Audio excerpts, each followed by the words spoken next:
पत्रकार भनेको त उहाँ जस्तो पो हुनुपर्छ, नभए यो भिडियो हेर्नुहोस् न त।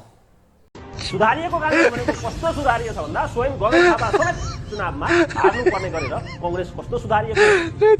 पत्रकार भनेको त उहाँ जस्तो पो हुनुपर्छ त। उहाँले जनताको मनको कुराहरू बोलिदिइराख्नु भएको हुन्छ।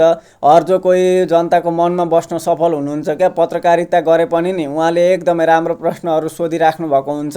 उहाँले सोधेको प्रश्न एन्सरमा कुनै पनि नेताहरूले एन्सर दिनलाई धेरै गाह्रो पर्छ क्या। उहाँको यस्तो प्रश्न हुन्छ नि जुन नेताहरूको भनौँ न कुनै पनि नेताहरूले सोच्न सक्नुभएको हुँदैन क्या। यस्तो प्रश्न नि कसैले गर्थ्यो कि हामीलाई भनेर एकदमै काङ्ग्रेसको बारेमा अहिले राम्रो प्रश्न गरिराख्नु भएको रहेछ, राम्रो कुराहरू बोलिराख्नु भएको रहेछ।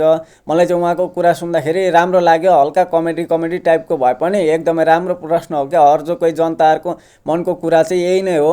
अब सुधारिएको काङ्ग्रेस भनिरहेको छ सबैले, तर सुध्रियो चाहिँ कसरी सुध्रियो भन्ने कुरा एकदम राम्रो हो क्या। अब राम्रो लाग्यो भने लाइक कमेन्ट सेयर अनि सब्सक्राइब गर्न भने चाहिँ नबिर्सनु होला साथीहरू। हवस् त, धन्यवाद।